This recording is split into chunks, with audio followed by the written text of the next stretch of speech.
Assalamualaikum warahmatullahi wabarakatuh.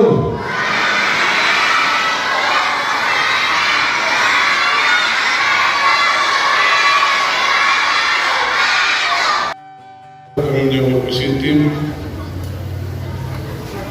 inisiatif dari Sekolah Dasar Islam Terpadu Sunan Jana Cetengan telah menggelar kegiatan istighfar tahfiz Al-Quran yang telah berlangsung sejak tanggal 10 Januari hingga 17 Februari 2022 yang telah berlalu dengan sukses, sehat semua.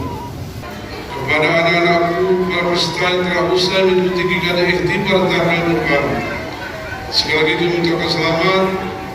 Semakin taat dan patuh pada pemimpin, guru, dan orang tua, serta terus meningkatkan prestasi belajar, sehingga kelak menjadi anak yang soleh dan soleha, serta calon pemimpin yang baik di masa yang akan datang.